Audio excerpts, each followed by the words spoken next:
right, greetings, family. This is Kyle Dixon here with another talk with Professor David Kelly. We got something cool in store for you today. This is Black History Month, as they call it. And Professor Kelly, how you doing today, sir? I'm doing wonderful in the dungeon while I'm still on the move, but it's okay. I have to record wherever I'm at, and I'm here. Just so Indeed. happen to be here today. But I'm great. Thank you for asking. Okay, great, great, great. I got the inspiration behind me, Muhammad Ali. So, it's just going to be a spirited conversation, I think. And family, I want us to talk about Black history in the context of what's going on currently in Florida and other places like Texas as well. And just like the point and the purpose and the reason that we study it, how we engage with it, and what function or functions does it serve for us as people. Professor Ken and I are Black educators, collectively between us, probably what, 40, 50 years of education teaching in classroom, you know? Hope to be less, but yes, around that. So we have a different take on it as educators, uh, and also as being Black men growing up in the society. And I want us to talk about that because a lot of people maybe have some misconceptions or misunderstandings, or don't have the full spectrum of what place this serves in our society and just in our lives.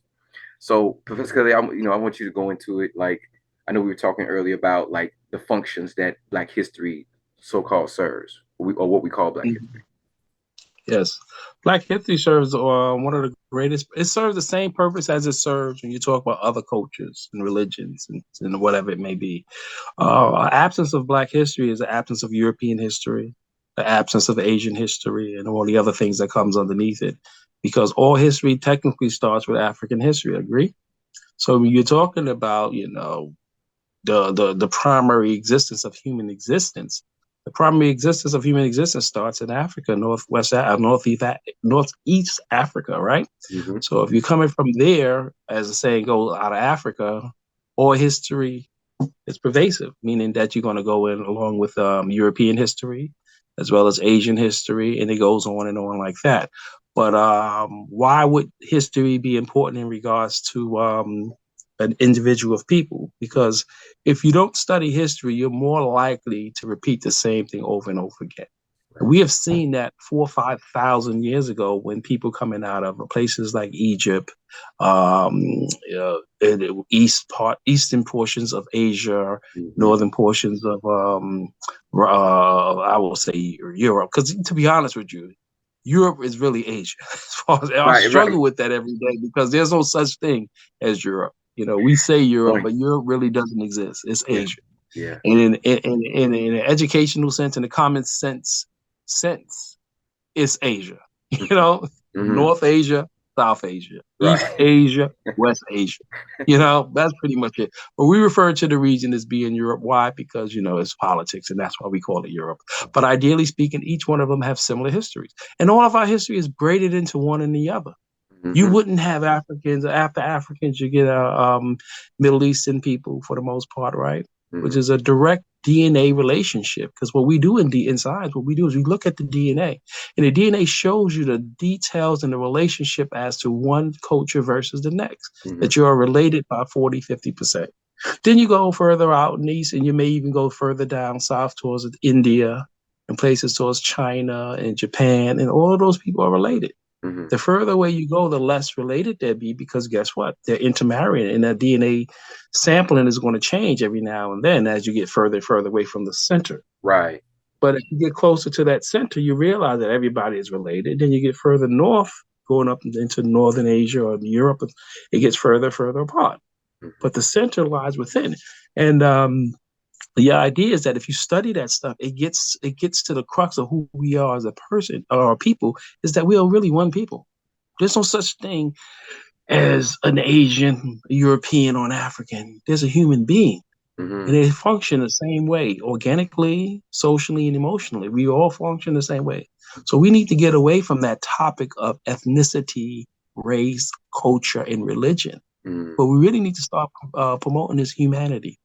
Once you start to promote a person, see a person as a human being, then and stop seeing them as a part of another category, then you start to feel relationships with that person. You have a better relationship with that person, mm, you know, and that's what we need to move towards. And studying history will allow that to happen. But the fact that history is written by any and everybody, and as the saying goes, John Henry Clark said, you don't even need proof to write history. wow. People Wow. just say it. Dr. Clark. Him and that other guy. What is his name? The guy who worked with John Henry Clark at City University. He taught at Cornell University also. What is his name? The Dr. Ben? historian dude. Dr. Yusuf Benyaka, Yeah, yes. yeah, yes, yo, Dr. yeah, yeah, Yusuf Benyaka. yeah, He says you don't even need proof. People just say it and they write it and it becomes facts. Like politicians. A yep, politician who run for office, he say all kind of things and it never come to fruition, yeah, but he got elected. You know what I'm right, saying? So right, that's the issue with history. You don't necessarily have to have proof, but ideally speaking, in science we have proof. We make use of proof. We go mm-hmm, back and test and retest, and then we also do cross sampling, which means we're going to do it blindly and see what will be the outcome of it. mm-hmm, And it doesn't change. Science don't change if you don't change some of the controls or the parameters that controls it. If you maintain the parameters, or even you vary the parameters, mm-hmm, or you have a variable group, it still will work out the same way, and you have justifiable cause as to why it changed a certain way. Human beings are human beings. You know what I'm saying? And mm-hmm, ideally speaking, if we start to connect on that level, we start to realize that there's one family, mm-hmm, one need, one objective, and history should be told that way, as mm-hmm. opposed to being told to say, "Oh, we fought the War of 1812 or the Russo-Japanese War or the World War One or two." That creates dissension among people. It creates an attitude and a belief that shouldn't be, you know. But in Yeah. essence, they're fighting for the same thing. I'm sorry, I can go on a diatribe. I'm sorry. No, no, no. This is good. No, no. It's a lot of few things came up. You mentioned Dr. Henry Clark. One of our legends, Dr. Joseph Ben Yakinen, one of our other Oh legends. As yeah, far as when we talk about Black study, research, history, especially oh here. yeah, and my favorite, Ivan Van Sertiman. Ooh, Ivan Van Sertima. Yeah, out in Jersey. Yeah, yeah. Yeah, man. Yes, No, that's not they came before the Mayflower. Is it they came before the Mayflower or Chancellor yeah, Williams and yeah. Chancellor All chance Williams, instruction. Aesop. What's that guy? Sheikh Anta Aesop, Yap, who had Sheikh Anta Yap, yes, Origins of African yes, yes, Civilization. yes, Yeah, yes, yeah. When we talk about the bones and the science and the yes. evolution. But Well, actually, I read that stuff to build up my sense of who I am as a person. mm-hmm, Before I read Shake, before I read Van Sertiman, before I read Chancellor and all these other people, I was just a regular dude mm-hmm, who had just, all misplaced emotions about who we are from a Black history perspective. yeah, But what they tend to do is they don't just talk about Black history, they talk about world history in their work. correct. They're Yeah, talking about you in the realm of the other world, which gives you a better perspective on what it is that's going on. right. And you will see it when you study Egyptology. When you study Egyptology, you realize that the same thing that's going on in Egypt is the same thing that's going on in America Mm, 4 or 5 thousand years later. mm-hmm, Exactly the same thing, which means you are the head of whatever technology or center that may be, and people want your goods and services. mm-hmm, And if they don't get it, they will conspire against you. And there you get places like Greece and Rome and so forth and so on. There's no such thing as a dark age. There's no such thing as a dark age. People were still living and doing their thing. right. The problem is that the powers that be refused to write anything or to record anything because things were still being recorded. Mm-hmm, The University of Timbuktu was doing its own thing, right, right? right. In your dark period, they were still doing. They had a university system, which is the system that we have to this day. Yeah, The co-college university system was established 2,000 years ago, just right. like we have it. A master's, a bachelor's, a PhD. That's where the concept comes from, Yeah, you know.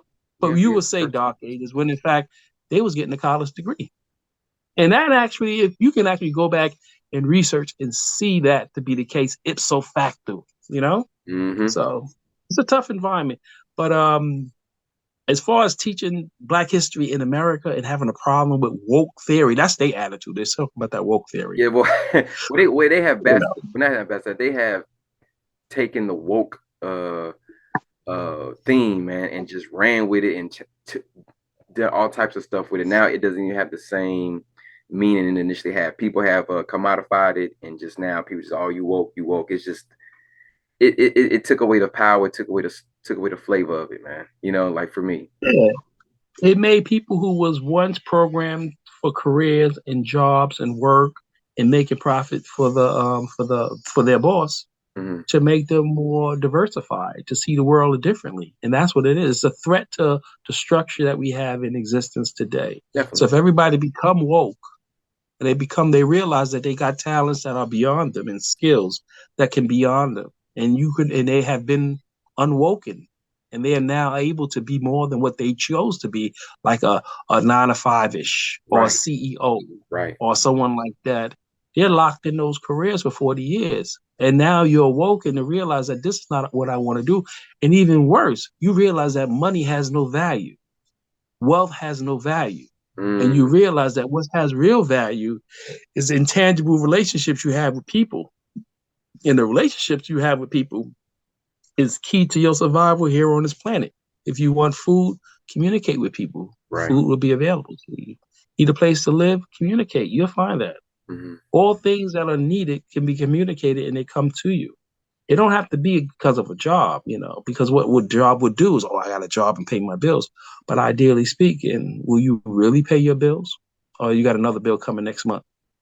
Will Mm-hmm. you really be fed, or you want to run out of food, or you got to go back and buy more food, or something like that? Or can you set up a system, or could you set up a relationship? Right. And that's what woke means.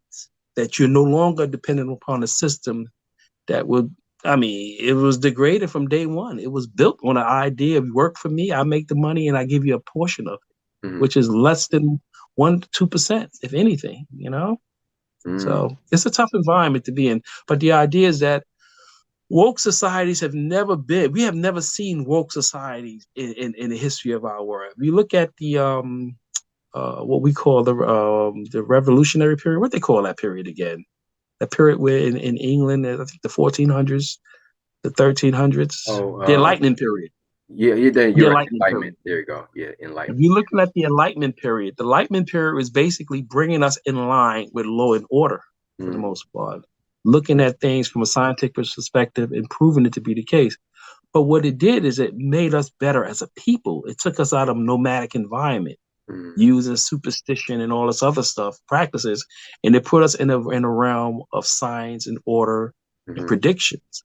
What you find then is saying instead of having a lunar new year, you now have a solar new year, So, a solar year. A solar year makes a whole lot much more sense than a lunar new year, mm, you know? So ideally speaking, you're now in an enlightenment period where you're able to and how did Caesar know that we have to be in a solar year? right. You get what I'm trying to say? Yeah. The only reason why he found that out is because he was talking to his jump off, and his jump off was like, "Yo, dude, this is how you can do it."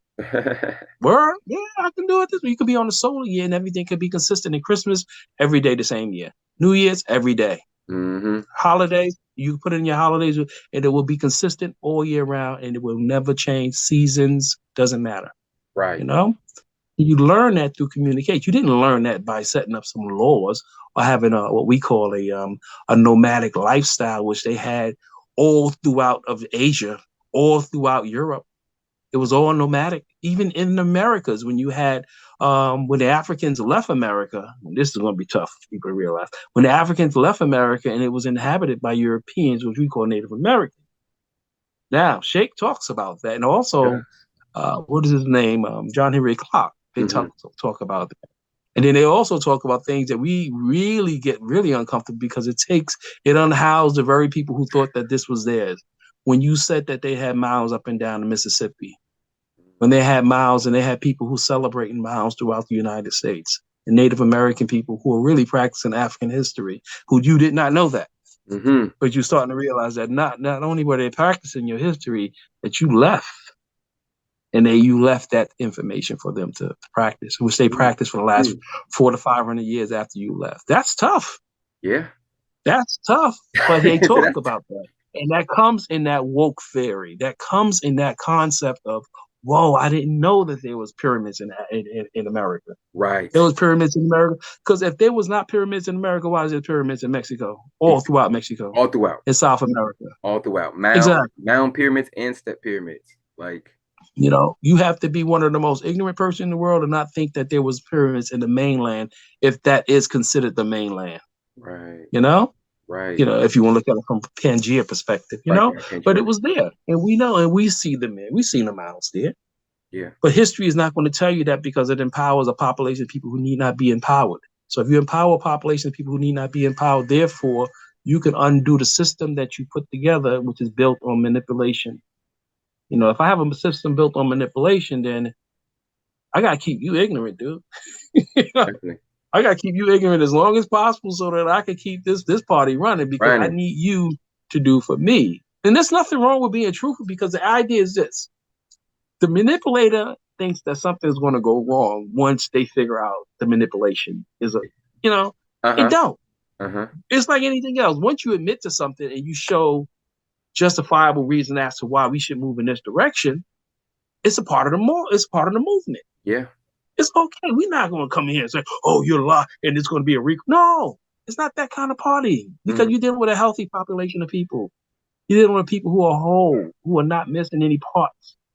So they have a place for people who have, who are not healthy. The healthy people take care of the unhealthy people. Mm. So you was doing it wrong. Let me show you how to do it correctly this go around. That's pretty much what it is. That's the recourse. Let me show you how to do it well.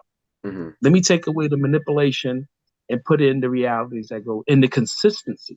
Then you start to see as a people, we grow healthy and longer in existence. Yeah. Because you can't disenfranchise a population of people and expect, life to be happy.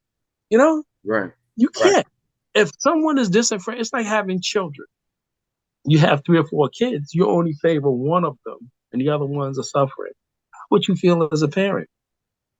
You see how unnatural that feels? Mm-hmm. I mean, it will eat at the core. If you're a healthy person, it will eat at the core of you to see those being disenfranchised, and yet you're benefiting this one person because you're all about the me and not about the us. Mm-hmm. Because us together make us better.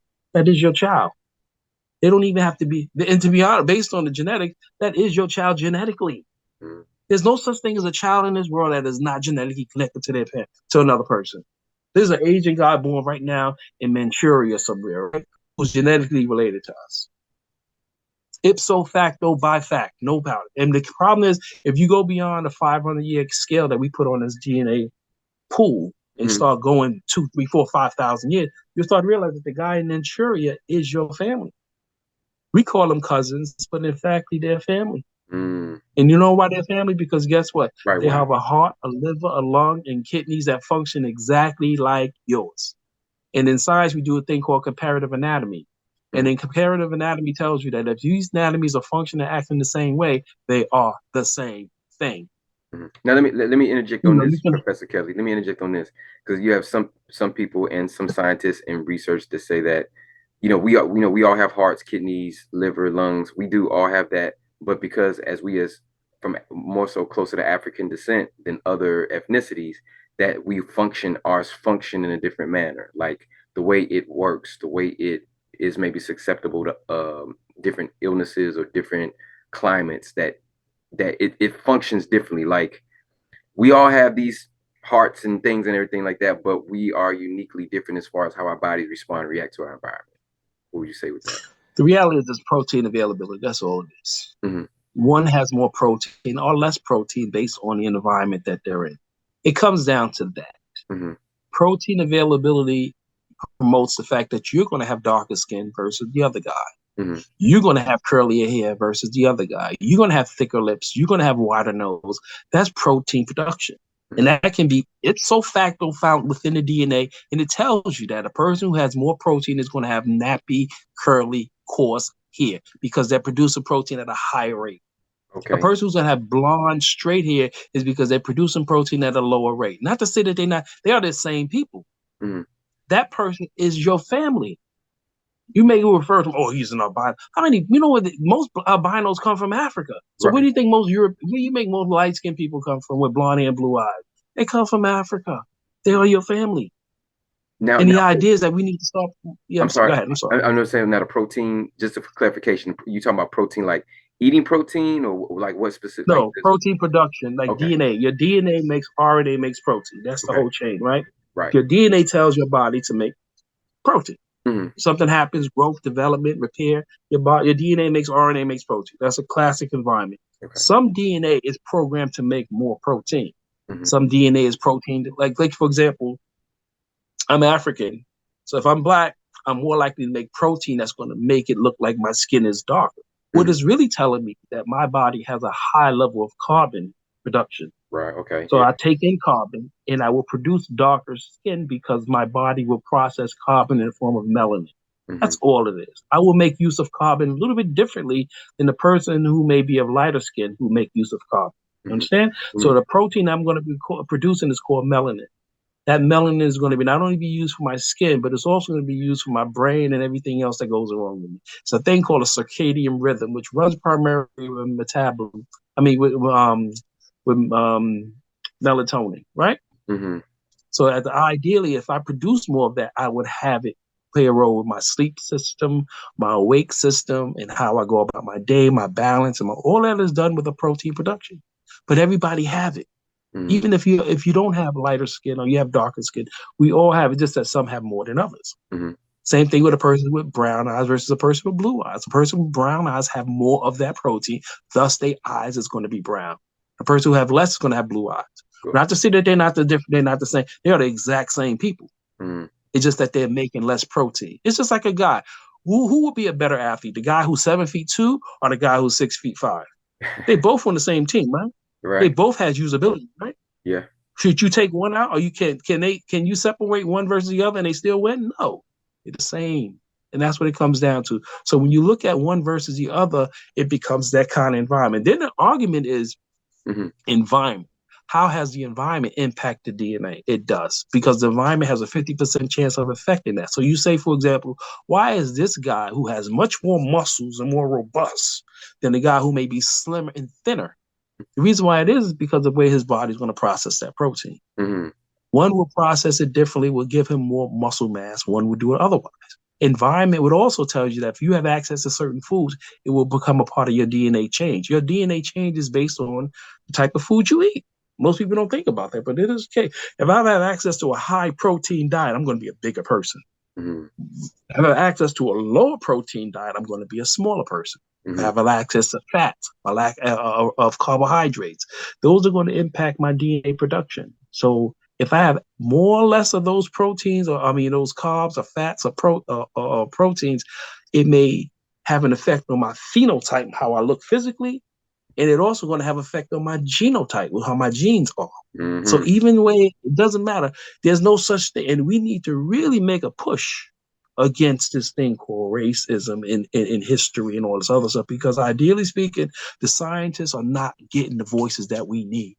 We Hmm. need to be on that mic telling this dude, listen, when this guy applied for this job, you do not need to put sex, you do not need to put race on that application. Hmm. Because if you put race and sex on that application, what you're doing is you're discriminating against a person because you're hiring a person because of sex and race. And race and sex, once you start to make it an issue, then it becomes an issue. I Oh, see what there's a you're group of black people over here, and it would benefit if they hire a black person to work with a black person. We've been doing that for many years. And saying. how did it work out? Hmm. We've been putting white people and black people, white people work with white people, black people. How did that work out? What it does, it reinforces the same thing, discrimination. Hmm. It never gets better. Hmm. You cannot put a person in an environment. If you really want to make a homogenous environment, mix the environment. Start out with at least 50%. Everything should have a minimum of 50%. It should be 50%, a third, or a quarter of, if you're dealing with four different types of people, a quarter. And then you start to see how things work. You should not have what we call because when you start to put people in a monolithic group, that's when that stuff comes about. Ignorance come about when you're having people are not sharing information, Well, not sharing technology. and just to interject, that's why we're having this talk because people aren't sharing the information. We're 12 to 13, roughly 13% of this population here in America. Of course, Mhm. globally we're over 80%, if not 85, 90%. America, Global they scale. got more black people than 12% of the population. You Yeah, can well, say that number for, but arguably, that's right, not arguably, You know what I'm saying? That's So not that a factual number. right. That is a number built on politics. But go Yeah. ahead. I'm sorry. Go ahead. Yeah, no, exactly. Thank you for interjecting. Arguably, right, 12 to 13%, but we know there's more. You know what I'm saying? So, based on their rules of how to engage with race, because we know race is a social construct. Was I think it was the Berlin Mm-hmm. Conference, 1881, where he started to Mm-hmm. classify people in the categories of race. But and that's what I'm saying. And fam, as you're listening, again, we're saying this in the context of stuff we've studied, recognized, and things like that. So definitely go do your research. Definitely go back and look up some of these things because we're saying it in the context of the research and study we've had up to this point. And so if certain things are kind of you're missing it, definitely go back and look this stuff up because we're giving references, right? We're giving references to Mm-hmm. the information. But yeah, Professor God, I want to Exactly. cut your wisdom. What you were talking about with that I'm concept. sorry. But anyway, the idea is that we don't need that. If you start to look at it from a scientific perspective, it dispels everything we've been talking about. Mhm. There's the social construct of what you're talking about, the Berlin, and it's all this actually those are psychologists and psychiatrists who was Mhm. doing this. It was a psychologist and psychiatrist, what we call these pseudoscientists, who was basically looking at structures that you find that is endemic to a population of people. So let's say, for example, you go to Australia, right? Right. And you see the natives of Australia, and they look a little bit different. They're kind of shorter. Their head look a little bigger. They look a little bit kind of, Aborigines, as they call them. yeah, Aboriginal, right? So they Yeah. look a little different than a person who may be sitting in Europe somewhere in the 1500s or something like that, Mhm. right? Right. So when they go down there and they look at these people, they see them running around here with these what fake, I don't know what kind of skirts they have on or whatever, maybe naked, right? Right. What do you think you're going to do? How are you going to classify those people? Do you classify them according to you, or you classify them according to their environment? Right. Cosmic And Accord. there lies the ignorance. Yeah. Huh? Yeah. You They judge would a person, huh? by their standards, by their what they've normalized, what they're used to. But did you think they do that? Right. No. You, it's like, for example, you walk into Yeah. somebody's house and you tell them they need to clean up, but they don't have a mop or a broom. Right. You tell them they need to do this, but they don't have electricity. So how would you judge them? You judge them on their circumstances. Hmm. You keep them there. Now, what you need to do now, you got to remember the people who was doing this exploration and discovery, they was not the brightest people in the world, and they was not schooled in the area of sociology and whatever it may be. This is like a new science to the world. But guess what? This science exists 4,000 years ago. Right. It's just that they did not have access to that information. Correct. We Yes. know that science existed. We knew that there was a such thing as evolution and it would have an effect on the phenotype of different individuals. We knew that thousands of years ago, right? But ideally speaking, you get a new set of people who are coming in who don't understand evolution on the physical sense and how people will look differently and appear differently based on the environment. So if Hmm. you go to the South, like when we go to the South, or when I go to the South, I'm always taken by how slow they talk, Yeah. even though those are my people. But the way you talk it is crazy. You know what I'm saying? Or if you Uh-huh. go to the Caribbean, you see a European dude talking to you in patois, you'd be like, "Why are you talking to me in patois for? Are you European?" You know what I'm trying to say? Yep. Or you go to a Chinese, you got a Chinese dude talking to you like he's hood. So the Chinese is talking to you like he's a hood. Like, where you? I mean, and then, if you don't check yourself, you realize that people are part of the environment. Yeah. You don't judge them for that. You Right. appreciate Right. them for their Right. differences, and you don't make it an issue. You speaking like this, or you're ignorant. You don't have this kind of money, this education, so you're ignorant. And there lies a challenge. So when we're talking about a renewal of Black history, like anything else, we got to do what we call a heavy lift. What do you mean by a heavy lift? Yeah. A heavy lift is this. It ain't going to be about Black people. It's going to be about white people. It's going to be about gays. It's going to be about Aboriginals. It's going to be about foreigners. It's going to be Latinos. It's going to be about everything. Because anytime you make a push like that, it got to be an enlightening period for everybody. It Mm. just can't be for one population of people. And we tried that before. You see what happened with the civil rights movement when we tried to get stuff for us. You remember what happened there? They started putting everybody else in there. Right. Women Right. became a beneficiary of most of the civil rights benefits that came along. I got more women on TV and in work than anywhere else. You got Black women running the whole world Hmm. as well as white women. Hmm. And if they're not in position, it's almost a crime, discriminatory. So Yeah. we see what happened when you start to push an issue that is, that way. So you got to make sure that when we make this change got to be for everybody. There's got to be an awakening period for everybody. Mm-hmm. Everybody got to be awoken by this idea of who we are and what we are as a people. And then we realize that we're just one family who got into an argument, and we need to really settle that argument and start to love and hug each other and tell each other that we are part of one family. Doesn't matter what language you speak or where you're from or how you look. So long as you function as a human being, we are a family. Mm-hmm. We are part of a group. And that's a tough concept to me because you have the people who are the manipulators, the liars, and the cheats, and they're in the woodwork. They don't want you to come together to be happy with each other. They don't want that to be. They want to practice their racism and segregation. They want to practice the meism, this, as we say, the ethnocentrism. They want to practice that. They don't want you to come as a one human family. The push is against it because at the end of the day, there's a lot of money to be made on racism and sexism, Definitely. separatism. You know what I'm Has saying? been and right, is and has been. Right. Yes, You definitely, know? definitely.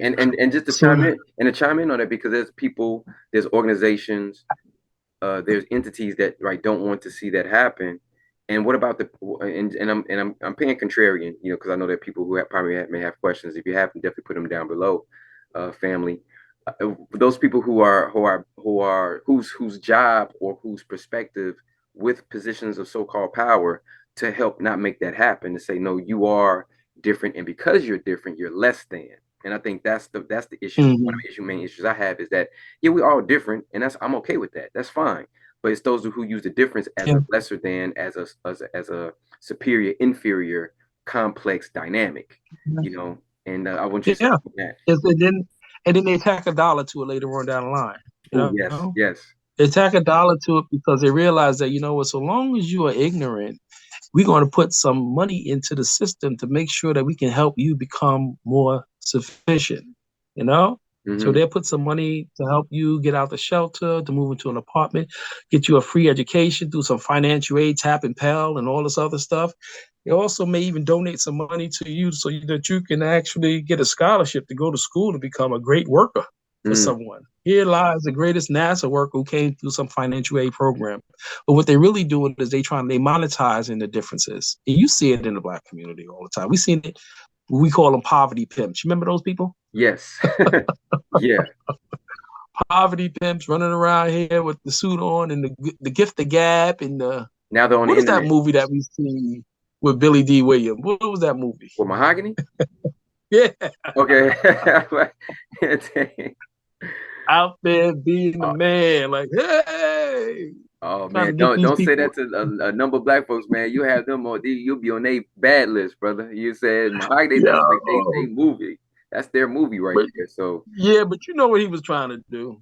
Elect me. Let me stop. Let me yeah, stop saying that's cool. But anyway, the point is that we don't have the best people representing us. Everybody's a manipulator to some degree, yeah, but it's but a and lot of we what have. you said, Professor Kelly, real quick, a lot of what you said is on the internet now. Those poverty pimps that used to be on the corners of the street, now they're heavy on the Oh yeah. internet. Oh yes, they're taking man. Oh, why don't you just apply for this application? And we can get you one of them government checks, Yeah, free tuition, whatever it is. You know what I'm saying? right, Ideally speaking, it could be something that may be true. But they don't need to be online telling you that stuff. right. And some people don't need those services because at the end of the day, you may change their tax bracket. Now they owe taxes. Now They they may oh have to get hit with right. some taxes. Right, right. So Eric you got to Thomas be said something careful with about that. that. Eric Thomas said something like that. Like everybody wants to be a millionaire, but they're not. That maybe you don't need to be a millionaire. Maybe you need to be a 500,000 there. You know what I'm saying?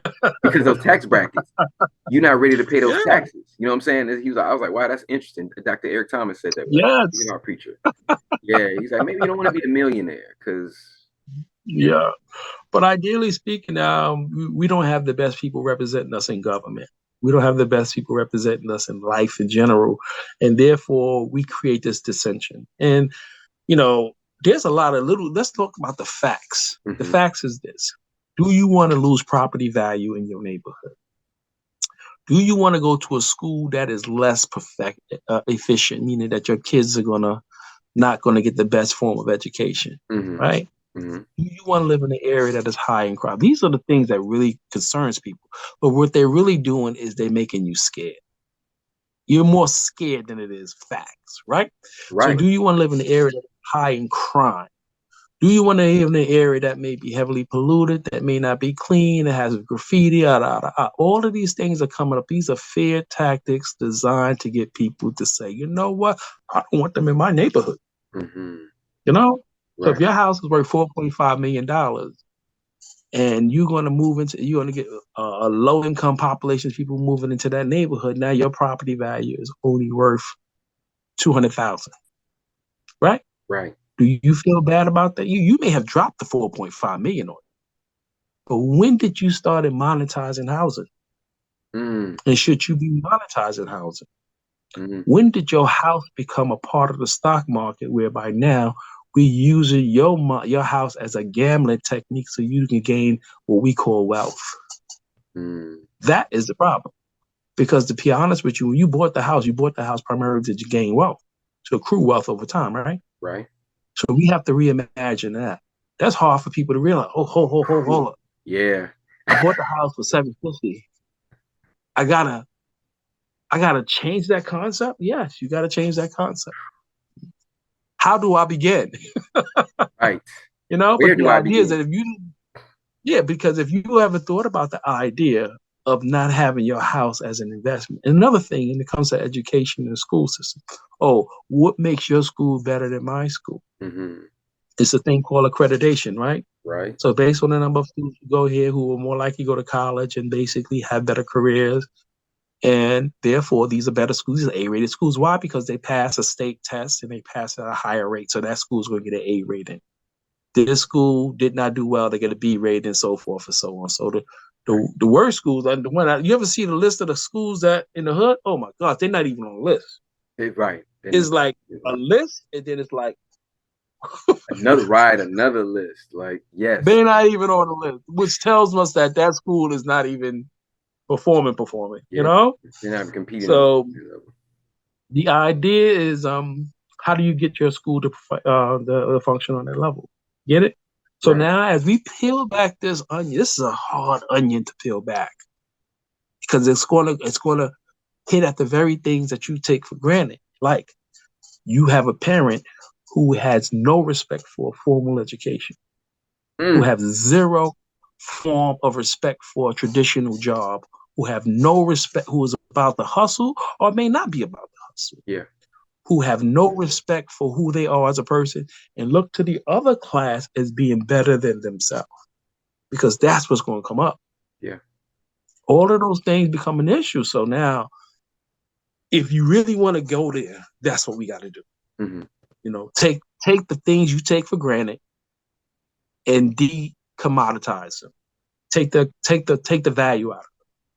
Take the value out your education. Take the value out your house. Take the value out your whatever it is, and put the value where it really needs to be. Mm-hmm. But where does the value really? But where does the value really need to be? The value need to be in the person. Yes. It need to be in the human, which we call the human capital. Right. How do you put the value back in the person? You put the value back in the person by giving them responsibilities they can live up to. And what do you mean by giving them responsibilities they can live up to? For example, if you want a house, you will build your house or you will do whatever necessary to pay for the house. Mm-hmm. You ain't gonna go to the bank and say, "Oh, I'm going to Mr. Bank. You gonna give me 17,000?" Because the bank ain't nothing more than the gambling, right? Right. He gonna he They, gonna they give you the money to buy. they Yeah, hold the house. yeah, Right. They hold the house. You go to yeah. So yeah, they the house bank. It's like so yeah. you got to eliminate the bank. So what do you got to do? I'm gonna buy a house, but you're gonna pay for the house, and you're gonna build the house, and you're gonna do everything possible, and you're not gonna, as you say, as they say in Caribbean, lease it out. You're not gonna go out there and try to lease out your house. You know what I'm trying to say? Yes. You're gonna basically build a house, work, buy the materials, and build it. That's it. What's It is interesting with own to that? you. To chime in on that, because I love what you're saying. Because right, the perspective, the paradigm shift. That's a paradigm shift that a lot of people aren't Mm-hmm. to make and aren't ready to make because of the way we've been miseducated. I want to talk on two things in reference to that. One, I was reading Stokely Carmichael's book, Kwame Ture. He talked about him growing up in Trinidad and how he remembers other men helping other men build their homes. It's like when one person built their home, most of the men helped to construct it, and then when that other person needed building on their home, then the other men helped to construct it. So it was a very communal, all hands on Habitat deck. for Humanity. Huh? Habitat for Humanity. Yeah. Habitat for Humanity. Mm. That's what it is. See what I'm saying? Yeah. See, right, exactly. So that structural, historical, cultural Mhm. knowing, and they commodified it into Habitat for Humanity. And then two, when I hear you speaking about certain things, I keep it keeps coming up in my mind. Miseducation of the Negro, Dr. Carter G. Woodson. You know what I'm saying? Oh, that's my dude. Yeah, the miseducation of the Negro. So we got to talk And about we talk that nothing while we're about here. Arthur Schomburg. We don't talk Arturo about and Arthur Arturo Schomburg. Schomburg, right? Arturo Schomburg, the Schomburg Institution here in New York and Harlem. Like, yeah, Yeah. we gotta mention that for the people because they need to know that. Mhm. In Yeah, we conjunction with going off topic. I'm sorry, but that was a great thing we talking about the commoditization of homes and everything else. But definitely go ahead, no I'm no no sorry. no no no no. That's right on time because when you talk about the Mhm. value again, the value system, we have been devalued through the Yeah. social political structure. But like you're saying, the value Yeah. is truly in the people. It always has been, always will be. Mhm. But in this society, value is put more on material items for the advancement of others. Yeah, but we have to deconstruct the system in order to get the criminals out of the system. That's what it comes down to. In Mm, order to reintroduce humanity back into the system, how do you get rid of the criminals and the thieves and the liars and the cheats? Because the thieves, the liars, and the cheats look normal. They look like the bank. They look like savings company. They're looking like people who, I remember when I took a course in economy, in economics, say 20% is considered profit. These people ain't making no 20%. They make 120%. They exactly. making 500%. Yes. So there's a legal profit should be no more than 20%. I don't even know if that law exists. I know when I took economy. I'm not an economist, but I know when I took economics, that was that 20% should be your profit, Really? 20? right? These folks, like you say, Yeah, these folks is 200, 500%. Like, that may be old thinking, but they deem 20% as being profit. Great. And oh, I don't know that because I know everything else. When you look at your books is basically more than that. I'm guilty because I run a business, so I'm guilty. mhm. I'm not saying that I'm not a part of the Right. structure I as have a well. business as well. I So, benefit from capitalism, and I'm in agreement with capitalism. I think capitalism is a great equalizer, but capitalism can also be hospitable to the human being. It mhm, don't have to be to owner. It don't have to be onerous. We can reimagine it if we're willing to reimagine it. But mhm, the fact is that the people who are in control of the system is not willing to reimagine what needs to be reimagined. And mhm, reimagine the same thing with education. Education is nebulous. There's no value attached to education until you make value attached to it. mhm. You don't have to know how to read until it becomes an issue where you have to know how to read, Right. and it's a form of communication. Yes. But what we do is we place education. We spend hundreds of billions and trillions of dollars a year on education for what purpose? For an imagine for a theory that associated with it. If a person graduates from Harvard versus a person graduate from Hillbilly High School, who has the better education? Right. We would say, oh, Harvard. This guy from Hillbilly High School, he's from Appalachia. He's not that bright. Right. You know what I'm saying? Mhm. This guy from Harvard, he must be smarter. That's the idea we put on it. But Right. when you talk True. about practical skills, for example, the guy from Appalachia could fix a car. He can remake a car. He could do whatever he needs to do hands on. The Right. guy from Harvard, he can't make a car.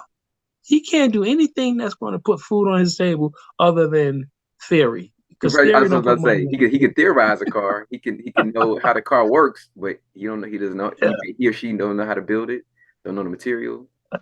But the dude from Appalachia know how to grow, you know how to dig, you know how to Right. manufacture. Right. And guess what? Appalachia could be anything. He could be black, white, Hispanic. He could be anything. But Right. the idea is that that's what we need to reimagine. We need to reimagine tangible skills. And what we did is we got the criminals who are the administrators of the world, who are the politicians of the world, who manipulate the system to keep us divided. You go to school to get a bachelor's degree. Yeah, I'm getting that bachelor's degree, but what? I mean, if you ever look at the percentage of people who actually graduate, it's like 33%. Like 30%. It has always been that way. Mm. They're taking 100 students, only 30% of you are going to graduate. Yeah. I'm trying to 30, 35%. It goes up and down. Then you look at the population of people who ever go to college. It's like 30%. Yeah. It's consistently the same number all the time. The average person, you got three people in a room. One of them have a college education. You're rarely going to get in life randomly picking. So the idea is that we need to reimagine what college should look like. Oh, for We sure. need to reimagine what work should look like. Yeah. We need to imagine a lot of things need to be reimagined. Well, we're doing And that now then with the work. this We're also reimagining right now. no, but work should Mm-hmm. also look more like the idea that your work should not be hedged upon your home. Mm-hmm. If you lose your job, you lose your house. That should not be the case. Yeah. That. You lose your job, you cannot have food to eat. You lose your job, you lose a lot of other things. Why are they hedged upon one another? They shouldn't be hedged upon that. Mm-hmm. If one depends upon the other, therefore, there's something wrong with this system. Mm-hmm. It should not be that way. Right. I should still be able to peacefully exist without that. But the idea is that the fact that a person job is their homes are predicated on their job. They're doing things neglecting their kids, Mm-hmm. neglecting themselves by any means necessary. God forbid they get a supervisory position. It's a wrap. Oh man. God forbid they become a CEO. They got to hire and fire people for unjustifiable reasons. Yeah. It's a crazy world we live in. So Mm-hmm. all that stuff needs to be reimagined. And on top of that, racism and sexism and all the other stuff comes into All the play as well. isms. All the isms. Yeah, So when we looking at education, in the Black community, introducing Black history into the community, it looked like reimagination. It's looking at what it is because Black history has never really been about Black people. It's always been about world history, and Black history has always been about world history. Mm-hmm. Even when you're going back to the what is it, the Aesop, whatever his name is, Aesop I can't Fables. say his name. Aesop Yes, we Fables. talk Yeah. about him, and you talking about Ivan Van Sertiman and all them other people. Yeah. You talk about that stuff. It has never really been about one person. It's always been about a region. It's always been about natural resources, Mm-hmm. and also been about what people communicate with each other to maintain work to get done. We didn't have this concept called race. Race was established out of Europe. Yeah. Europe started that concept called race. Yeah. When they left Europe, they introduced that concept called race. But historically has never been that way. And if you look at old Europe or look at old Africa, they had many different people because guess what? Black people make different color people. We make light skinned people, we make dark skinned people, we make people with straight hair, Right. curly hair. Her hair. So Yeah. within Yeah. the We have the light family, to the it's light, going to dark to the be. dark. Yeah. Yeah. We got the spectrum. We got the whole spectrum. It was a guy from Nigeria talking about that the other day. I was looking at his scholarship, and he was saying that I have never been a slave, but I'm light skinned. And I'm light skinned, I got blue eyes, and I got straight hair, but I have never been a slave. And Mm. I don't have European DNA. That's scary. How did that happen? Mm. Because what he This was guy was talking about, online. this guy was online. Yeah, he was online, and he was talking about never being a slave Mm-hmm. or never having European DNA, but yet he looks like he's from the Americas, or he looked like he, has been mixed with different kinds of people. Wow. And it's a But he straight had never Nigerian left black. Africa. Nigeria black. Well, quote unquote black The because guy was he's from black. Nigeria, Wow. blue eyes, lighter skin, fair skin, and somewhat straight hair. Mm. But had never been outside of Africa. Mm. How did that happen? Yeah. It goes back to that concept of DNA, RNA, protein production. Yeah. Some people, the You worst gotta thing to share that do is link. to have two people with, yeah, the worst thing to do is have people with strong DNA. If mom is from Senegal, which I think is the darkest people in the world, right? And Sudan, dad is probably from Sudan and Senegal. Senegal. So they Yes. are black. Yes. Yeah, the darkest people in the world, right? So Yeah. you have two Sudan, dark Sudan. skinned Yeah. people, and all of a sudden they create an albino child. That's what's going to happen. That's when you're going to get your albinos are going to come in places like Sudan and Senegal, places like that, right? Mm-hmm. So you're going to get a light skinned child. Now, who's that light skinned child going to mate with? Who's that child going to more likely mate with? A dark skinned person, right? Mm-hmm. Right. If that dark skinned person mate with that light skinned child, 9 times out of 10, you have a milk toast looking child. Do that make sense? Mm-hmm. Mm-hmm. And there lies the diversity that comes with it, like that. So the albino who made in Africa, which makes the most albinos in there, they will make the different skin tones, the hair textures, and all the other stuff. It comes from there. But the guy who was saying this, he didn't understand the evolution that goes along with DNA and how DNA can cause a thing, which I hate to use the term mutation, but it's like that. Mutations are what we call unintended mistakes within DNA. And Mm-hmm. I don't like it because mutation usually have a bad connotation Yeah, attached to it. negative. Yes, it When in has a fact, negative connotation. Yeah. yeah, but when in fact it's normal. It's a normal situation. You Mm-hmm. can have that. And ideally speaking, you have two dark skinned people making a light skinned child, which we refer to as an albino. Even the term albino could be considered derogatory to some Right. degree Yeah. because they always look at them as being less effective. No, what it is telling me that they have a skin condition, which means they don't have enough melanin. Mm-hmm. Their eyesight is going to be poor. But guess what? The same person can live in Norway. We never talk about Scandinavian albinos. You never talk about albinos in Europe. You ever heard about that before? Not But there's a not much. large European, Yeah, but not much, but I know it they look happens. European. Yeah. No, they look European. If you Yeah. ever look up European albinos, you would see that they look just like regular European people. Yeah. And actually, they're revered. They're loved. You know that? Wow. They're No. revered. Yeah, they're the people who are like, hey, I'm true Aryan. That's it. Mm-hmm. They the SHI. Okay. No? So but even then you start to intermarry and you will start to get that amalgamation. But it's nothing to be bad. It's nothing wrong with that. That's a beautiful thing. Mm-hmm. It's telling that the human condition is working. The evolutionary process is working. But it only works with just human beings. It works with rats and mice and roaches and snakes. All of them do that. You know, picture. Like the dude, I remember when I was a kid, right? Mm-hmm. We used to have mice in our house. I don't know, my sister and my brother went hear this, but they already know what I'm talking about. We used to have mice in our house. Had been like, ooh, man, maybe the early 70, 71, real early, right? And I remember seeing a white mouse in the house, right? Now, I'm asking myself, all the mice back then it was black mice. They kind of look gray now, but they usually Right. was like black and brown mice back then, right? Okay. Saying, where is this? Why does Mike? And that's every time, now going through life and experience, how did we get a white mouse in our house? We got a white mouse in the house is because of genetic evolution. Mm-hmm. You had black mouse running through the house when we was kids, and that white mouse came from two black mouse. They make a white mouse. Not to Mm-hmm. say that that white mouse is just as effective as the black. They was just equally effective. Yeah. And what we need to do is teach that. And we need to become colorblind to that. We need to let the people know that even though the white mouse will have red eyes Yeah. and all the other stuff, the fact is that we need to promote that just the same. And then when I started working in the lab and we started using white mouse, then you start to realize that because their systems are much easier to manipulate when you're in the lab. That's what it comes down to. Mm-hmm. That's all it is. You can manipulate a system that does not have a lot of DNA, what we call noise in the system. You use a white mouse to do it. That's pretty much what it is. Mm. Because my attitude, why are we using the mouse that we see in the street? Yeah. Why are we not using the brown one and the gray one? And Yeah. the reason why is because the same thing like the albino black person.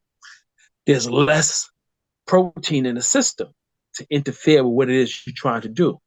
So if you do it, it'll work more efficiently than it would be if something that has a little bit more protein in the system. That's all it Interesting. is. Is it biased? It could be biased. Uh-huh. Yeah, it could be. Yeah. But that's what we use in the lab. You know how hard it was for me to touch a mouse for the first time in my life?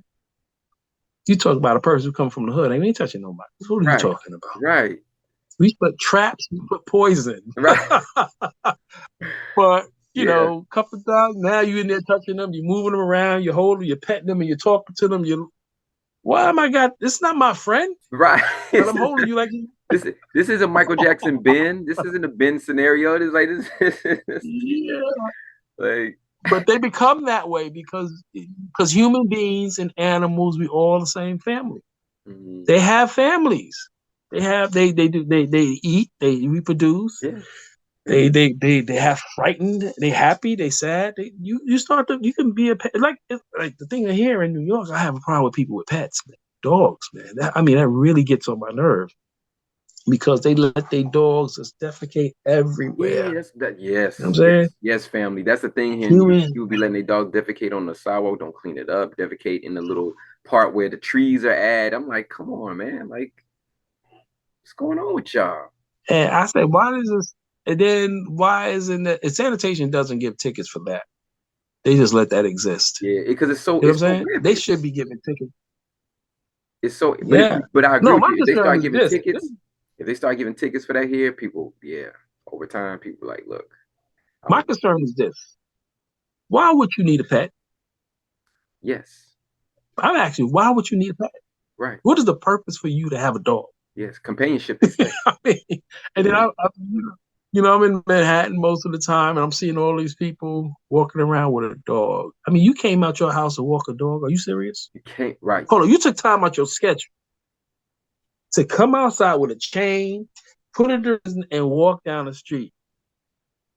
Yes. You know that's a beast that can take care of himself. A dog can take care of itself. It do not need people. They run in packs. You know what I'm saying? They do not need people to domesticate them. Same thing with a cat. A cat can run on the street. It don't need to be Yeah, domesticated. the cat is You chilling. take the whole yeah, but no, you take the whole. Let's just go back to the concept of Take a humanization of cat. things that we see that should be looked at it from their position, but that we looking at it from our position. Hmm. You take a cat off the street and you domesticate it. Take away its natural abilities in life. You know, a cat is much more successful than a dog in the wild. You know, Yeah, yeah. a dog is successful, but a dog must run in packs. I Cats. know when I was a kid here in the city, we used to have a problem with stray dogs in New York City for a minute. Okay. Oh my gosh, it was a problem. Wow, really? We had a problem. Oh my God. Ooh, it was days you couldn't walk outside, man. These dogs was a pack. So let's say back people used to have people used to I mean, we used to literally run from dogs. And you're running from like 5 or 6 of them at any time. The dogs would hang out on the street like people. And they will yes. I know it sounds weird.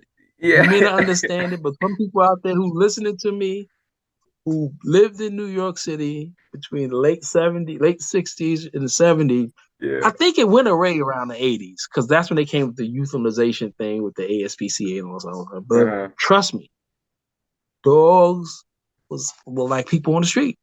They Wow. run in packs. And this may be the reason why I'm having a problem with people who have a dog. Because I have a different perspective on how dogs operate. Yeah. They had relationships. They lived in these buildings. They lived in yards and abandoned buildings. They had a lot of abandoned buildings back then. They lived in these buildings. They had relationships. They fought each other. They got each other pregnant. They had babies and they nested together. And they did everything together. These dogs were packs. Hmm. I mean, I seen one dog one day.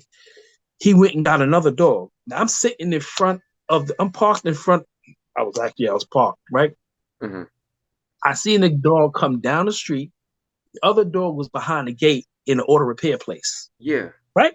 Right. The dog came up to the auto and started barking at him. He came out and he's trying to squeeze out, and then he was barking. I'm like, hurry the hell up, like get out. And Yeah. then he squeezed out the gate, and then they ran down the street. You know what I'm saying?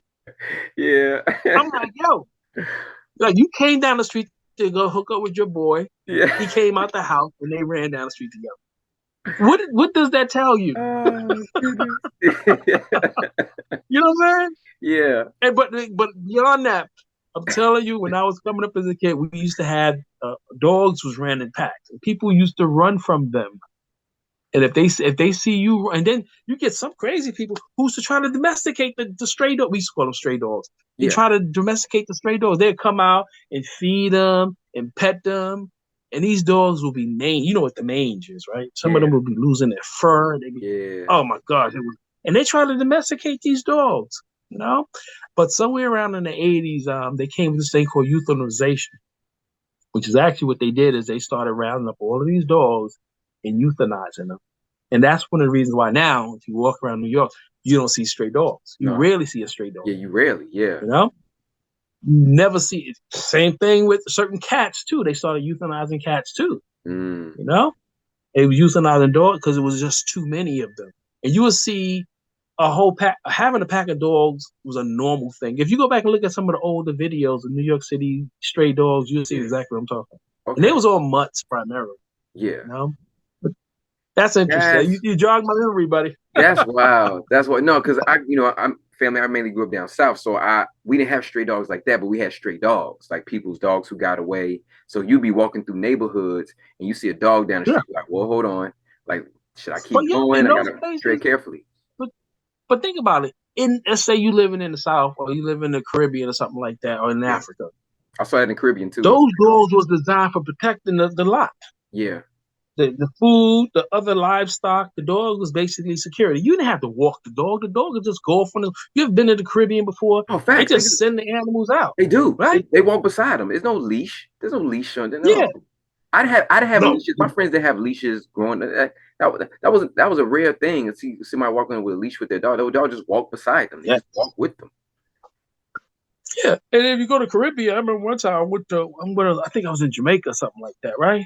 Yeah. And I seen the cows and the goats like walking downtown, like in the shopping district area. Yeah. And I'm saying, how does the cow walk around like that? Is just the people let them out, Yeah. and then they go find their way back home at the end of the day. They just go Wow. around eating from the neighborhood or whatever, and they go back up. Yeah. That was hard for me to understand. But when I started to put it in context as the stray dogs in New York City, it made a lot of sense. Because guess what? The stray dogs, people never walk their dogs in the past. What they used to do is let the dog out the house. Yep. The dog would come back. They let the cat run out the house and the cat Yep. come back. Yep. That's usually how it was done back in the day. Yeah. I mean, the Now you bodega got cats people do that getting now. yeah, but you let the dog run out the house. The dog may not come back for the whole day, True. but he'll come back at night True. and come in. He'll come through the door, and that's it. You didn't walk the dog. But now you got a stroller. You got to take the dog to the He said vet. Oh, strong. my dog died. Oh, I'm feeling sick because my dog. Man, what you made that dog family? That's a beast. That's not family. And you Right. shouldn't be walking it. And then they go. What we do is we genetically engineer the dog to make these little rat dogs, right? And then they Right. charge you thousands of dollars for little rat dogs. That dog is a liability to itself because it cannot function in the wild. Oh, You know what I'm saying? It cannot. You let the little rat dog go out, see what happens. man, You know? it Oh, get the tore up. car ran over my rat dog. Get tore up, man. This is no, this is funny, family. I know we didn't deviate a little bit, but this is funny. This I know. goes Yeah, back yeah, because yeah. this is We way memory. off. Yeah, but no, Let me this get is back on the road. yeah, yeah. It's Black History Month too, so let's get back on the road. Cause we're gonna finish up. But no, we had to deviate with that one though, because that's rough right Oh there. man. But no, but going back to like what you're saying, because there's so many things even in New York City. Like there's actually obelisk, what they call obelisk was what is called a Tekenu in Central Park behind the Met on 81st. There's an actual That's obelisk. a real obelisk That's a too. real one from That's Kemet, a real obelisk Egypt. from Egypt. Yeah, what the Yeah. name is Kemet. You know what I'm saying? Yeah, that's a real one. But just to sum up, like for the last part, because I know your time is valuable as well. That last part when we talk about critical race theory and also what's going on in Florida and Texas currently. Like what is your perspective on that? Being a professor, I think we need to reimagine what it is. yeah, I think you have to remember some people make money. They are wealthy because of dissension. They're wealthy, and their wealth is dependent upon their ignorance and dissension. So long as you keep people who are wealthy in these wealthy communities and they're separate from the world, they think that they're making their money based on their intelligence or their genetic mastery, whatever it right. may be. Then they're always going to believe that. They think that one body is more important than the other body, when in fact it's not. So what we need to do, if you're going to move in that direction, we need to reimagine the things that we took for granted. Mm-hmm. Race, ethnicity, culture, language, and all the other stuff. We need to reimagine that. Yeah. And what do you mean by reimagine? Meaning that maybe we need to establish one language. Mm. And we need to establish one language. And then when you start to reimagine one language, you stop talking the other languages, because the other language separates us, it divides us. We need to have one language. We Mm, need to talk about, if you want to talk about a monetary system, maybe you need one monetary system because it prevents the manipulation and instability. So you got one monetary system, one language. Let's talk about, if you want to talk about religion, let's talk about spirituality because spirituality connects all of us, not religion. You know what I'm trying to say? yes. So if you introduce spirituality or something like that, it connects everybody to this one being, whatever that being may be. Hmm. And therefore, it's further bringing us together as a people, one language, one culture. And then if you want to talk about diversity, maybe diversity comes in who the person is and what they represent and what they bring to you, Mm, not a group, but the individual, hmm. you know? Hmm. So that's how you can reimagine what this thing looks like. It's a deconstruction to construct who we are as a people, because you have to remember, never in the history of the world have we had this level of technology and communication. True. Then again, we never had this many people on the planet anyway. This is the That most people too. we had on the planet anyway, Yeah, that as right? well. So Yeah. the idea is that if you have this level of communication and technology, why don't we benefit from it? And how we can benefit from it is by being on the same line, in the same, and take the manipulators out of the system, because Mm, the manipulators are the only one that win. So long as you get people to say that you're better than me and I'm better than you and you this and you that, then you're never going to win because hmm. the manipulators are the system. The guy who have no talent is winning versus the guy who have all the talent is being employed. He have all the talent in the world, but he's an employee. He get a check and he goes home, but yet he have all the talent and the skills. Yeah. But the guy who sit behind the desk, he's the biggest manipulator, but yet he sits on all the money and all the opportunities. Mm, It's a sad world we live in, but hmm. that's where we at. And if you're going to reimagine Black History Month, Black History Month is like anything else. It's a heavy lift. Hmm. It got to be across the board because that's what we are responsible for. We cannot just talk about us as a people because we know who we are. But we have given birth to this universe or these people, and it's like mom gave birth to all these kids. Now you got to bring them back into the fold. Mm, How do you get them bring them back into the fold? mm, And we don't see that as being an extension of us, but it is an extension of us. mm, You created that distinction by not following up on the things that your children have done later on in life. mm, You never put them in line. You just let it go. You got tired of parenting. You allow them to run amok. You got mm, some people who don't even see themselves as being a part of you. You have some people so ignorant and reticent towards anything that talks about bringing them into one fold that they would actually destroy themselves before they ever see themselves falling back into line. You mm, know, I mean, and it could be people of color. You know, you got a group of people right now who would never connect with you. Then you got a group of people who want to be a part of you. hmm. They want to be a part of you every day, but the key is that the system that they live in prevents them from being a part of you. You know, they know that they belong to you, but they don't want to. They can't come back because the energy is not moving in that direction.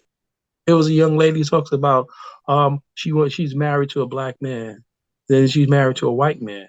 You know, the other one's married to a white man.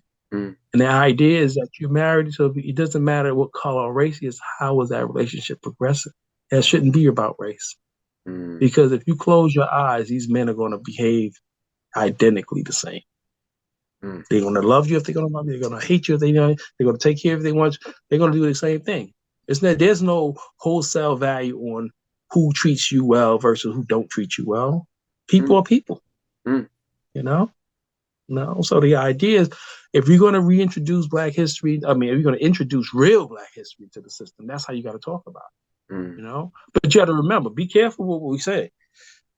Right. You talk about the 'Cause sheiks and all of what they're talking about, the existence of black people in a minute of time. mhm, So they may go back to, let's say, 12 AD, but they're talking about the deconstruction of Egypt and the building of Greece. You know what I'm saying? So you got to be very careful about that because they're not talking about bringing people together. They're talking about dissension. yeah. They're talking about war. They're talking about factions. They're talking about introduction of the Greek whatever mythology that was coming out of Greece. You Mhm. know, they was talking about building Greece, and had it anything to do with bringing us together? No, because No. those people from Greece, basically people who was once living in Africa. Those people was in Greece was educated in Africa, wasn't they? Wasn't Aristotle educated in Africa? Yes, he was. You know, so most of them as well. So the idea is that how could you separate one versus the other? You know, and that's what I think it should look like. So Black history should just only talk about us. We are responsible for the world, so we should speak of the world. Mm. We're responsible for the world being in its position. We should take on that perspective, and that's what education should look like.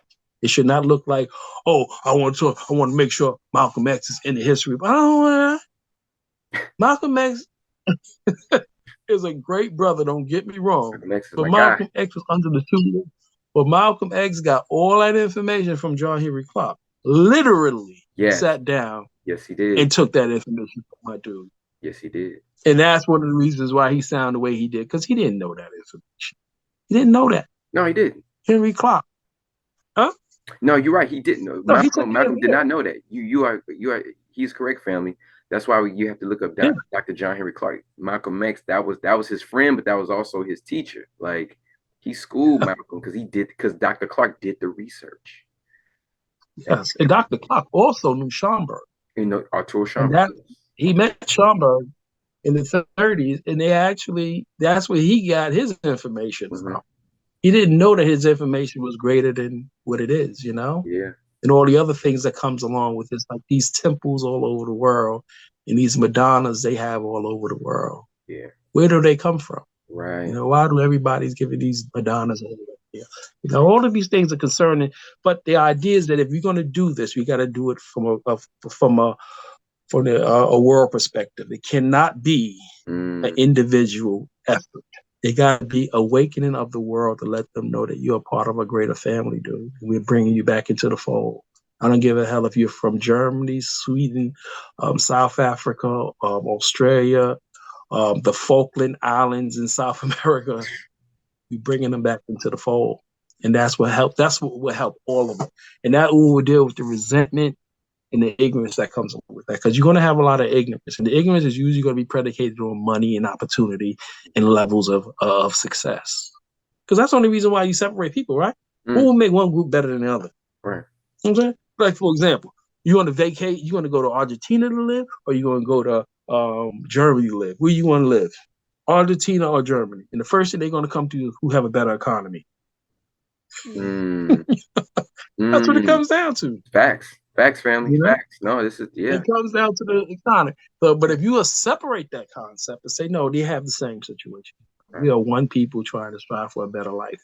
And maybe life expectancy would increase because the anxiety would go away. Oh yeah, I would. The trust level will be much more. People have more trust in each other because we have one system. Yeah. One environment. That's what the euro was all about. Wasn't the euro was a part of that? Yeah. The establishment of the euro. Yeah. To bring. No, but the euro system in itself was basically a 5-part system to bring all the European nations together to see that they're part of one family. Yeah, you talking about the euro? That was the purpose. You talking about the euro currency or the euro?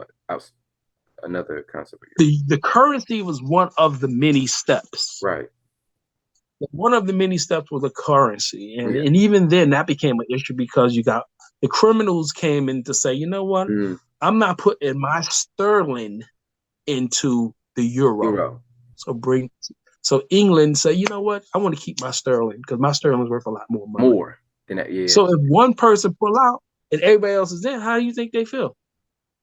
Right. You know, and then you get this thing called Brexit. You ever heard of Brexit? Yeah, the Brexit. Yeah, yes, Brexit. Yeah. Yeah. So they want to exit themselves from the European Union, right. But yet you want to be a part of it, but you know what's going on here. Yeah. You know. So that was it, but it was a part of it. It also had to do with traveling between countries and all this other stuff. Then you got a country like Greece functioning under the same umbrella as maybe France or Germany. Greece is not a well-organized system as well as Spain. They're not well-organized systems, you know what I'm saying? So in essence, then you got France where they always having little fights going on.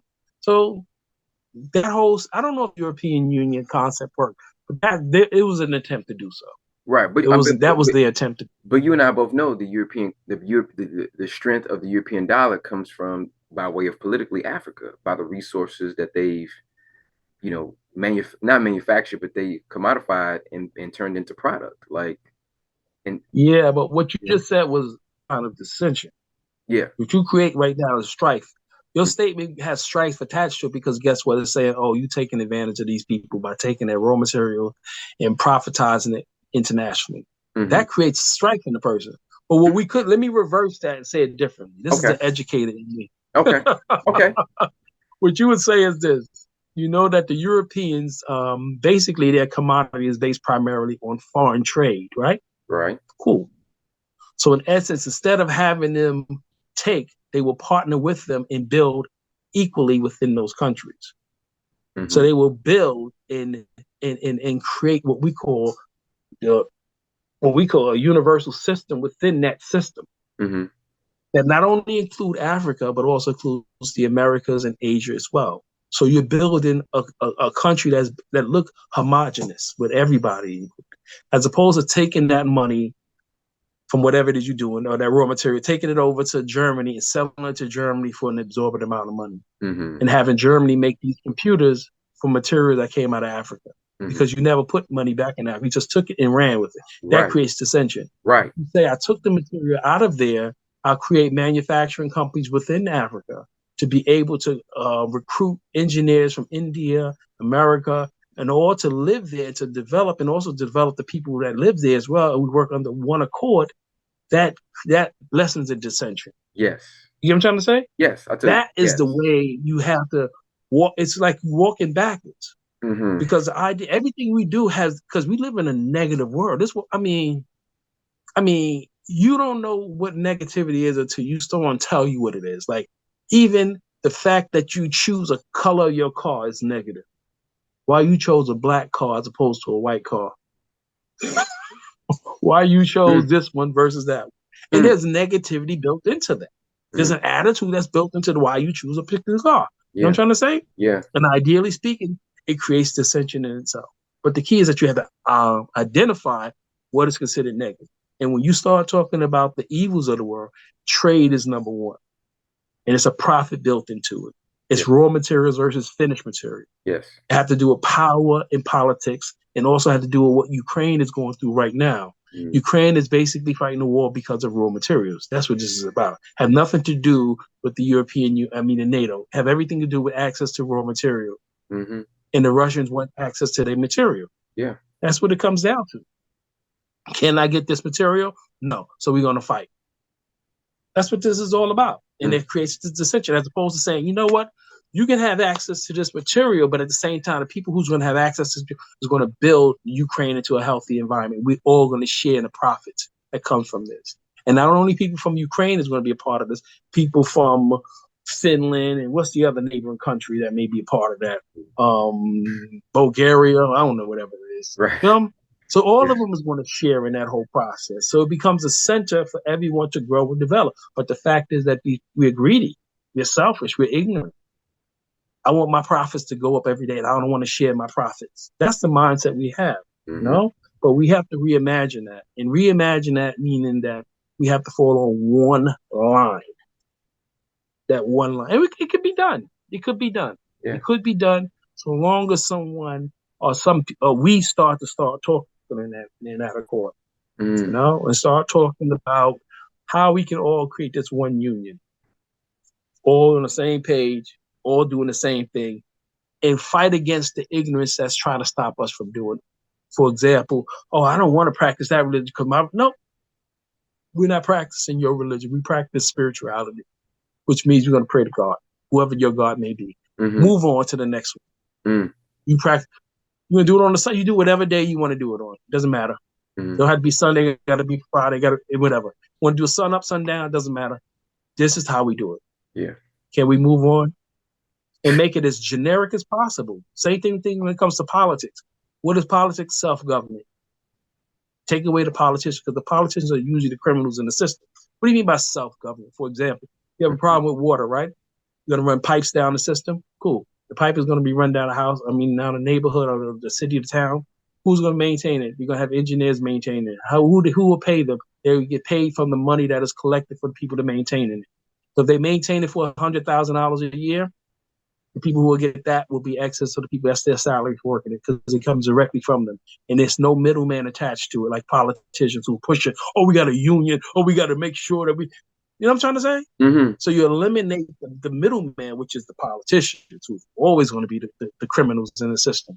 So it's a direct relationship between the consumer and the worker. It's like a plumber. When they come to the house, they do the plumbing. You Yeah. pay them, you go home. Yeah. There's no middleman. There's no politicians sitting there, oh, let me see if we got a contract and make sure we get put out some bids and all this other stuff. I'm trying to say. Yeah. It's a system, but that's what it should look like. And that's what Black history should look like. It should be more than just one thing. Because our history can be very, how can I say, adversarial. It can be very adversarial. Just because we was the first people on the planet doesn't mean that we should be able to have the control of the microphone. You know what I'm saying? Or control how things should know. You first people on the, no, you should share the responsibility. You know, because we are a part of the human family. You know, I hope I answered your question because I talk a lot about a lot of things. No, I think you did, and you go some places I didn't expect you to go, but I'm glad you're bringing this up because this is a different perspective on, again, so-called Black history here in America and the concept of it. So that's why we have these talks, because it's not the norm, you know, and it gives me food for thought for me to go back and do my research and open my perspective, open my idea of what that is, and as well as hopefully the people who are listening as well, you know. And this is important. This is how, you know, these are conversations that, again, why we have these, because these are not the normal everyday how's the weather conversation that I would like to think that our listeners are past that, or want to achieve something past those kind of very basic, you know, very just not even primal, but just very basic and low level conversation. It's like, no, let's really talk about what we're doing here. But some of that awareness, you know, can be disheartening, you know, to some people because of their perspective on life and experiences and what they think, you know, is correct behavior or correct way of society should be functioning. But we challenge you all. That's why we're doing it. We're challenging ourselves. We challenge you all to have these conversations with each other and also to be able to grow for growth, you know? Yeah. And to reimagine and to know the one salient thing that I like to get people to remember, we are one family. And as a scientist, as someone who's been trained in science and understand how genetics work, and I think genetics is one of the most complicated sciences there is in the world, to be honest. But besides quantum physics, genetics is one of the hardest subjects because there's so many things that can happen at any given time. What we refer to as mistakes or evolution, whatever, is one of the most complicated. But at the same time, we are still one family. There's no one way around it. Because if like I tell my students, if you need open heart surgery, you're going to get your heart from an elephant, or you're going to get it from the guy, the Eskimo, who does not speak your language or part of your religion. Who are you going to get that heart from? The Eskimo, who have no relativity to you, or the elephant? Who are you going to get it from? And they would say Eskimo. Why? Because we are genetically related. So why would you treat him anything different than you treat your family? We are one family. And until you start to stop seeing it from your ignorant politicians, scientists, sociologists, or racist parents, ignorant racist parents. I think the ignorant racist parents are the ones who really cause the most problems, immediate problems. We're always going to be up this ladder like this, you know? We need to deconstruct in order to reconstruct who we are. And if Black history means that, if that means starting from Black history, it should be that, because Black history is no better or no different than European and Asian history, for the sense that it could be contentious. It can cause feelings. It can cause people to get upset, especially when we're looking at slavery. I'm so angry with slavery, but it had to have happened in order for us to exist as a people. Yeah. You know? So, yeah, it's a snapshot. Slavery is a snapshot. It's a strong part because we're suffering from it in the current right now.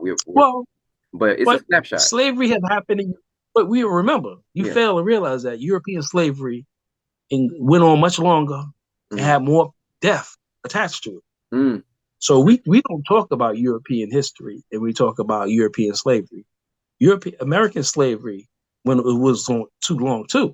But ideally speaking, European slavery went on for a long time, especially the one in Europe, in Arab area and places like that. Mm-hmm. Day slavery to this day may still be going on in Arab countries. You Mm. know, but ideally speaking, that's what I think it should be. You know? Thank Mm. you for having me. I appreciate the opportunity. Yeah, This is brother. great. Oh yeah, definitely, Professor Kelly. Thank you, family, for listening to us. You know, he went in today. You know, he went in today, but Uh, that's the point. That's the point of having these conversations with a brother like this, and again, myself wanting to grow as well, and also challenging some of my maybe beliefs or things that I've learned up to this point. But family, thank you for listening again. We're not saying we're experts, but do your own research. He made a lot of references. I made a few in here, so definitely look up the people. Definitely look up some of the concepts that Professor Kelly and I were talking about. And again, like, share, subscribe this video, share with your people, have these conversations because it's needed. If we're in a time where we having all this access to information, some of it's valid, some of it's not, but we have access to it through technology and advancement in certain technological devices. Use that. Use those as tools. And again, do your own research. You know, have your own opinion, but also back it up with some facts and life experiences, hopefully. But thank you all for listening, right? And dare to be great, be prosperous, be productive, and we'll talk to y'all again soon. All right. Peace. God bless you. Thank you. It's been great. Thank Yes, you. indeed.